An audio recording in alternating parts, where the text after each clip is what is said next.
মা কসম স্বপ্নেও ভাবিনি। কিন্তু এখানকার অবস্থা সত্যিই খুব খারাপ। তোমরা মেজর শিবাকে চেনো না, আর আমার সামনে দাঁড়িয়ে কথা বলার সাহস দেখাচ্ছ? না না, তোমরা নাবালক। আমি সত্যিই বলছি, এই মিটিং যদি না চলতো তবে আমি তোমাদের দুজনকে মাটির তলায় পুঁতে দিতাম। এখন বলো তো, তোমরা কি জানো 5 বছর আগে কি হয়েছিল? হেডশটের কথা শুনে ডাগা আর তেজা অবাক হয়ে গেল। এটাই তো আমরা জানতে চাই। হেডশট তাদের দুজনের দিকে তাকিয়ে বলল, আমার মনে আছে 5 বছর আগে আন্ডারওয়ার্ল্ডে এক পাগলাটে ভূতের প্রবেশ ঘটেছিল। সে ছিল দিল্লির খুব খাতারনাক লোক। সে যাকে খুশি মেরে ফেলত, টুকরো করে কাটত, এমনকি পুড়িয়েও দিত।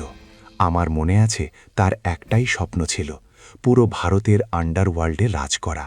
কিন্তু বলে না, প্রতিটি গল্পে ভিলেনকে মারার জন্য হিরোর আসা তো জরুরি। আর আমাদের গল্পের হিরো হল মেজর শিবা। এ কথা শুনে ডাগা এবং তেজা পুরোপুরি স্তব্ধ হয়ে গেল। যখন মেজর এলেন তখন তিনি সেই ঘোস্টের অবস্থা খারাপ করে দিয়েছিলেন। রাতারাতি তিনি তার তৈরি আন্ডারওয়ার্ল্ডের সাম্রাজ্য তছনছ করে দিয়েছিলেন। আমার আজও মনে আছে তার গলার সেই রুদ্রাক্ষের মালা। হেডশট যেভাবে গল্প বলছিল তা শুনে তেজার চোখ বিস্ময়ে বড় বড় হয়ে যাচ্ছিল। তারপর কি হলো? তেজা উৎসুক হয়ে জিজ্ঞেস করল। হেডশট বলতে থাকল, তিনি সবাইকে ছত্রভঙ্গ করে দিয়েছিলেন। মা কাসাম, সত্যি বলছি, নিজের চোখে তাকে 735 জন পেশাদার খুনিকে মারতে দেখেছি, একা, কোনো অস্ত্র ছাড়া, শুধু নিজের হাত দিয়ে। গল্প শোনাতে শোনাতে হেডশটের মুখের ভাব বদলে যাচ্ছিল। বন্ধুর পাল্লায় পড়ে আমিও অনেক নির্দোষ মানুষের প্রাণ নিয়েছিলাম।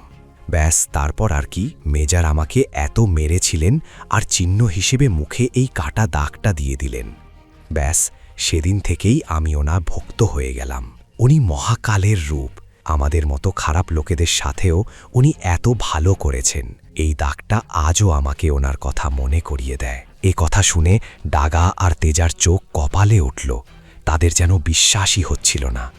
ডাগা বলল, মিথ্যেবাদী, তুমি যা খুশি বলবে আর আমরা বিশ্বাস করে নেব?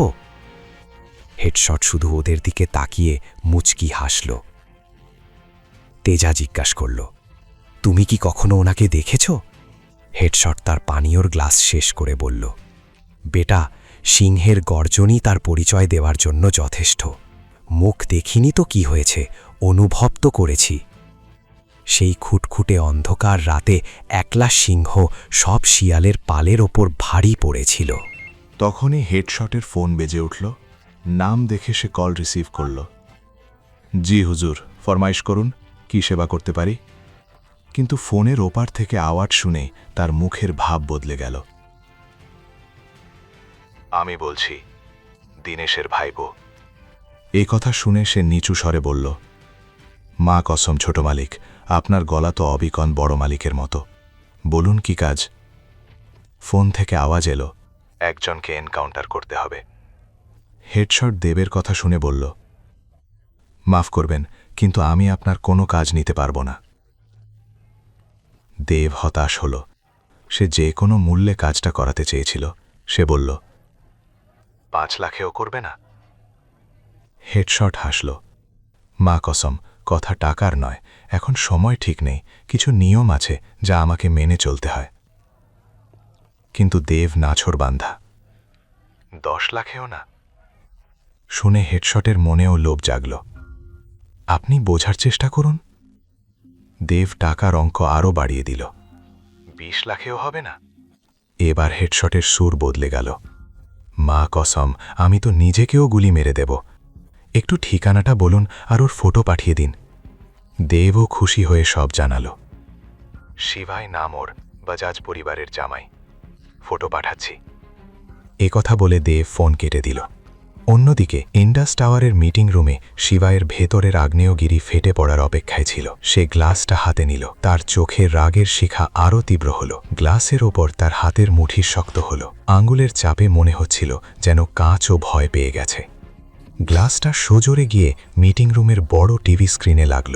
মুহূর্তের মধ্যে স্ক্রিন জুড়ে ফাটল ধরে গেল। টিভির ফ্রেমটা জোরে কেঁপে উঠল এবং স্ক্রিন চুরমার হয়ে হাজার হাজার টুকরোয় ছড়িয়ে পড়ল। এক মুহূর্তের জন্য ঘরে নিস্তব্ধতা নেমে এলো। আর ঠিক তারপরেই শিবায় রাগত স্বরে জিজ্ঞেস করল, বিক্রি করে দিয়েছে?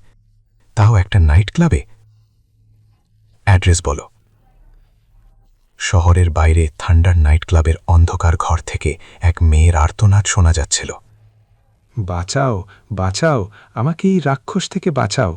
বাঁচানোর আওয়াজে প্রচণ্ড যন্ত্রণা মিশেছিল। সত্যি কি ওই মেয়েটিই ছিল সে, যাকে শিবায় 12 বছর আগে কথা দিয়েছিল? কে ওকে বিক্রি করেছে, আর কেন? বাকি গল্প জানতে দেখুন পরের এপিসোড শুধুমাত্র পকেট এফএমের ইউটিউব চ্যানেলে। আর শিবাই এক বিনাশাকের সব এপিসোড শুনতে পকেট এফএম অ্যাপ ডাউনলোড করুন এবং বর্ণনায় দেওয়া লিঙ্কে ক্লিক করুন।